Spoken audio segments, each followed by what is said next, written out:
Thanks for coming. Just a quick review of the champions for the Indiana game. Defense played outstanding. Michael Hill, Jalen Holmes, Sam Hubbard, Draymond Jones, Nick Bosa. So that's 1, 2, 3, 4, 5 defensive linemen. And Garyon Conley, Marshawn Lattimore, and Denzel Ward are 3 corners. So very strong performances by those 2 units. Defensive player of the game was Ty Quan, so that's 6 overall defense linemen graded. Champion effort.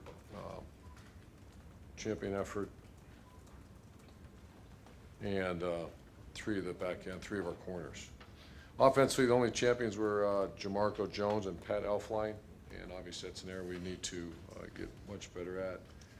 And kicking, a little bit like Evan Spencer was to us a couple years back, but Paris Campbell is as valuable guy as there is on the team right now. He had a 92-yard kickoff return.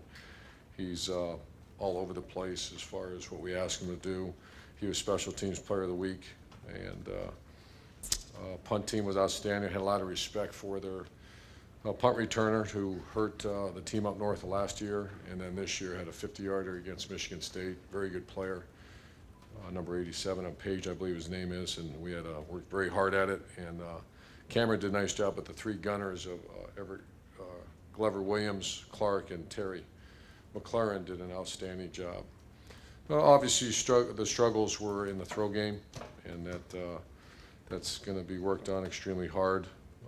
Combination, there wasn't one issue, but several that either it's a misfire, not a well-executed pattern, or a drop ball in Marcus Ball's position, where he had the interception. So we just have to do much better. And I'll answer your questions for you. Second row left, Ari. Urban, last Wednesday, right before your press conference, the NCAA Council announced some proposals for different legislation next year with the rules. I was just wondering if you saw those things and if you had a take on the satellite camp reform and how I did a little bit. I'm so busy. Gene knows how we feel and how our program feels about that stuff, and I think they'll all do the best for do the right thing. So I saw it, and I was on third downs instead of spending much time on it. One of the proposals, though, was adding a 10th assistant full-time. I heard that. You guys have 9. I thought that was kind of interesting because you seem like you have all your bases covered. If you were to have a 10th assistant, A, what would that do for recruiting? And B, do you have any idea like what that? No idea. Okay. Just be another. I guess Gene have to build another office around here. I guess. We don't. I think these are great conversations. It's another thing. But it's a hell of a time to be voting or something. It's. We don't vote. Okay. Thanks. Front row right, Bill. You guys look so good for 4 weeks, and then you had the little hiccup with the passing game. Is it something that you think is actually good in the long run? Okay, it's not going to be a smooth ride. We need to get some things fixed and make sure that there's no complacency. I think urgency. That's a good question, Bill, and I think urgency is always good. Absolutely, and especially proactive conversation as opposed to reactive. I say that to our staff all the time, and Lou Holtz and that's forever branded on my heart, is that you don't attack a team when you lose a game. You attack them and you win the game, you don't play well. And so we're attacking, and there's urgency, and we have very good players and very good people. So very well said, and that's correct. Wisconsin's coming off an off week, had 2 big wins. What's your kind of take on them? Where are they right now? Outstanding. The typical Wisconsin. I think it goes back to Coach Alvarez and what he's built up there. It's I think Coach Christ, I don't know him very well, but I can push play and see it's one of the best coach teams in the United States of America. It's very good players. They have their niche. Average size is 6'6" or 6'8" in the offense line, 315 pounds. I think that's what it was 2 years ago.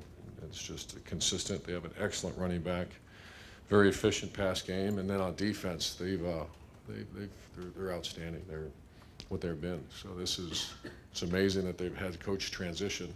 They've changed defense coordinators. It's very similar defense. It's Wisconsin's defense. I like that. I like the fact that we change coordinators on offense. It's Ohio State's offense. So Wisconsin, you got to give the leadership a lot of credit. One of the best teams in America. Saturday night was alarming. Has the panic come down at all from watching it on film? Or do you still? Yeah, it was a couple miss hits that we usually hit, or when we do hit, we're dominating. If we don't hit, we have to work a little harder. And just the style, we're a pretty good run team. It's always been that way. We're kind of a shot team, and we hit shots. It's really good. If it's not, we have to find out why and get it fixed. Did you have an idea of what that might be yet at this point? Oh yeah, know exactly what it was.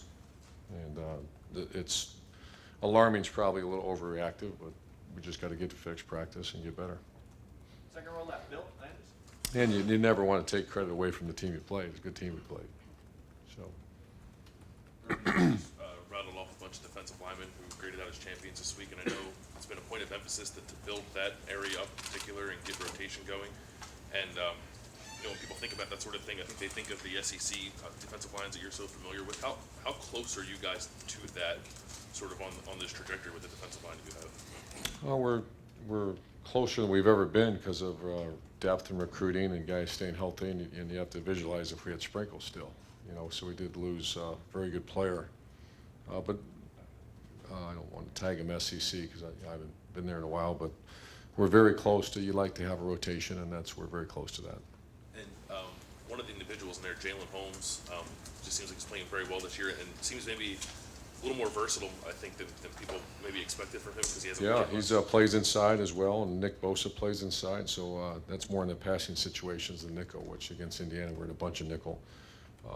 This week we will not be, so he's going to be more stationed area at the defensive end. But Jalen's playing well, and there really is no two starters. It's three starters at the defensive end position: Taekwon, Hubbard, and Jalen, and Bosa's not far behind. Far right over here, Don. Urban, just want to get your take on Zeke. He had another huge day yesterday. Leads the NFL in rushing, and his 546 yards is the 5th best start in the history of the league. Wow. The job he's doing. Yeah, I didn't see it. His mom texted me. She keeps me posted on how he's doing. So I don't. Sundays are a busy work day, so we didn't get to see much. But very proud of him, and it doesn't surprise me because we think he's that good. What are the benefits with a guy that wears his Buckeye, very proud? What does that mean for recruiting? Well, if you follow all that Twitter stuff, it means a lot. We beat that to death, and that's we're very proud of the old boys when they come back. Mike Thomas is with us. Tyvis Powell was with us on the weekend. This is Mike's second visit back in the last 2 months, so that's the way it should be. One thing about Ohio State, it's always kind of been that way. That's the spirit of Ohio State. I remember that back in the days when I was here in 1986, 87. They always come back. First of all, Columbus is a great city. Ohio State knows how to take care of their players, and they'd enjoy their time here. Front row middle, Dave. It was windy on Saturday, and bad weather obviously affects all quarterbacks, some more than others. Is it a concern at all that JT seems to not throw the ball well in bad weather? You're saying there's supposed to be bad weather? No, I mean this past Saturday Oh. it seemed like it was windy, and even early in his career it seems like he's struggled in bad weather. I know all quarterbacks it affects them, but It's a concern, but both quarterbacks have to play in it. JT's fine. JT's going to play well, and that certainly had nothing to do with what happened Saturday. A little breezy, but that was not a problem at all. how can a coach work on passing in bad weather? Like, would you take the guys outside during a rainy day or something like that? I hate it, but yeah, we do it. The older I get, I'd rather not, but we do it, absolutely. And it's not just the quarterbacks, it's receivers, and you got to get a couple of those in the bank. Front row right, Tim. Yeah, when you looked at that passing game, and you touched on it a minute ago, but how much of it was like sort of still inexperienced, maybe youngish receivers, maybe not coming back for the ball, being aggressive with the ball, things like that? I mean, what did you see when you kind of like really? The first thing I saw was a couple of missed hits on deep balls. 10 yards, one was 8 yards behind a guy, one was 10 yards behind a guy. And for whatever reason, one guy got a little bit of pressure. We had to reset our feet, and we were behind Curtis.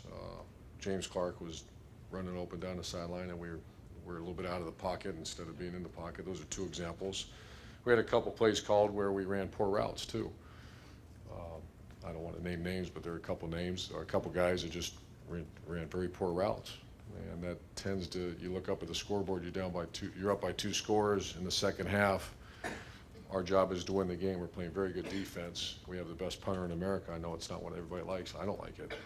But get out of that thing with a win and let's move forward and get better. And that's what happened.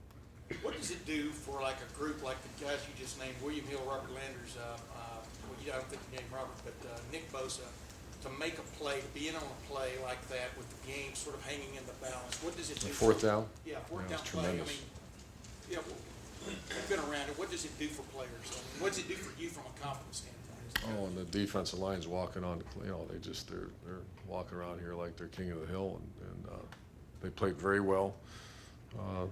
Bright-eyed, we showed that entire play, the entire team on, when was it, yesterday? So, yeah, it's just your peers respect you. You get rewarded for it, and like all elite warriors, you wait for your next mission. And that's what those guys are doing. When you look at Wisconsin, you talk about the Wisconsin Bowl with the Watt kid on the play on the outside and things like that. What just stands out about them most defensively? If you could put Play hard and very well coached and play. I mean, their hair's on fire, and that's it's been that way for quite a while. I have to think we like to use the word culture around here, and I'm sure Coach Christ and Coach Alvarez is very proud of the culture at Wisconsin. They should be. Second row middle, Ryan. I think y'all are something like 116th in penalties per game so far. Is there anything you attribute that to, and is there anything other than just continuing to gain experience that can fix that? I didn't know that. That's obviously, I'm going to go check that right when we leave here. I just saw a stat. We're only like in the top 5 in penalties. Check your stats, brother. It's like 8 or 9 per game. Is that a true statement? You've taken Fact check. 44 penalties this year. Wisconsin has taken 18. Oh. I don't know. I'm going to research that when I get out of here. I don't think that's been a huge problem, but that's obviously, if you threw that stat, it's a little alarming. What do I attribute that to? Yeah. Depends on the penalties. We'll figure that out. Second row, right, Rob. Urban, you said Saturday that JT may be a little bit too much of a security blanket for you. I assume that's understandable on one hand. I assume Tim Tebow, Alex Smith, might have been others pretty good players. Braxton Miller, Yeah, exactly. How do you, Cardell Jones, Kenny Guyton. had a few. How do you get away from that, I guess? I mean, We don't. I'll say it. It's part of playing quarterback in this offense. You're one of the best players in the country. We're going to play you and use you and do what you do well. So we're aware of it and have to be somewhat intelligent about how we do it, but go win the game.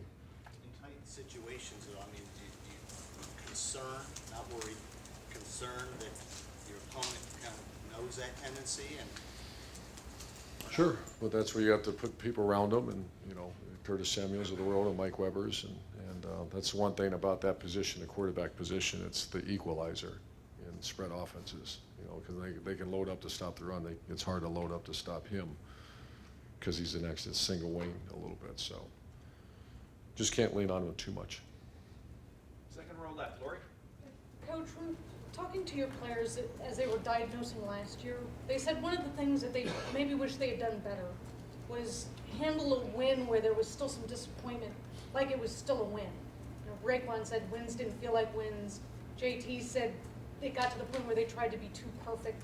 This might be the first game this year where you've handled that challenge. Are they handling it better than last year? Yeah, we talked about it, and I heard that too. And I don't know, elite people, elite performers want to play very well, enjoy the win, make your corrections, and move on. So, I have to be aware of that and watch it, and I think, you just have to be aware of it. But that's if JT maybe didn't play very well, didn't play very well, and we're not hard on him. He's more hard on himself, or Noah Brown or Terry McLaurin. They're trained very hard to be very good at their job, so they're enjoying their wins, and it's just the way we do business around here. Expected to play great and keep moving forward. You talk about attacking issues after a win where you've maybe left some plays out there. How do you monitor whether the guys are attacking themselves more than you ever could? How many teams do you have that are like that? Oh, the better the player, the more they're hard, the more difficult, or they're more difficult on themselves. Oh, yeah, that's something to keep an eye on and try to lighten things up as much as you can. But these guys are, the positive thing about here, there's very elite performers in this room. And elite performers, go enjoy your victory meal, get better, but let's come in and enjoy the win, hug your teammate, hug your brother, and let's move on and find a way to get ready for Wisconsin. Far left, Matt? This is the first of 2 games in a row that you're going to be playing against teams that have an extra week to prepare for you with the buys. Do you have to, does it change anything that you do in terms of awareness that maybe they're going to post a curveball, or is Wisconsin, as you said, their culture is, you're pretty sure of what you're going to get, you know what I mean? You always have to be ready. Bye weeks create a little bit of an indecision. This kind of outfit is they know what they do and they do it very well. It's also a concern. There are 2 night games back to back on the road, so just the wear and tear. I am more familiar or spending more time on that. But anytime you go into bye week, you just be aware for a couple curveballs that you haven't seen. This late in the season, you don't see holistic changes to offense, defense, or kicking. This is probably an obvious question, but you guys have scored in the last 30 seconds of the half in every game this year. Defense did it in Tulsa, and obviously Paris Campbell set up this one, but can you speak, how big is that? Well, you realize that they scored, and then they scored again at the beginning of the second half, and it would have been a tie game if we didn't answer with that one and then answer again. So that was a huge play of the game, and anytime you take a sense of momentum in the locker room, that creates a little more positive energy as you come out in the second half. And final question, front row left, Doug? Urban, when you're playing a really good team like this, or any game you expect to be tight, can you, I don't know if you can put it in the game plan, but do you sort of figure we have some dynamic playmakers, somebody's going to pop something at some point that for us it's good, that maybe we don't exactly plan for, but that one of these swing passes to Curtis Samuel might just go for 50. Like, do you sort of have that confidence when you have dynamic guys that they'll do things that you almost can't plan for? Yeah, that's why just the chance Curtis touches the ball 10 times, there's a chance 2 or 3 of those are going to be plus 20, plus 30 yards because he'll make someone miss and he's got elite speed. That's absolutely a big part of why we do. And I think the comment was made that we didn't get the ball enough to Curtis, which is probably a true statement because he's a big play waiting to happen. So, yeah, absolutely. And in your career, I mean, have you had confidence on what most games that you have coached in your career that you had a few more dynamic guys than the other side did, that you had the better chance going into the game? In my career? Yeah, that like if you've emphasized that, hey, we're going to find guys who can turn an 8-yard play into a 50-yard play. That's a good question. I don't. That's a long time. From Bowling Green to I don't know. I think it's probably safe to say though that especially once you start getting the Curtis Samuels around you, and that the good I wouldn't say majority, but there's been a good bunch of games where I feel like we have elite skill. You'll hear me say quite often, and that's the way we recruit as well, we have to get the ball to the second level because very rarely will they have better skill than we have. A lot of times you can stop the run. This team is built to stop the run. Indiana was built to stop the run. We have to get in the second level via run or pass. And we work extremely hard in the meeting rooms doing that because we have such confidence once you get those guys around you. Remember, our first year, we really didn't have that. So it really was, and it was number 5, I think, running right and left. As you started to develop Hyde and Philly Brown, then you start being more creative on how you do those things. Good question, and that's why we work so hard at recruiting those kind of skilled athletes and getting them to the second level. Great. Thanks. Coach, thank you very much.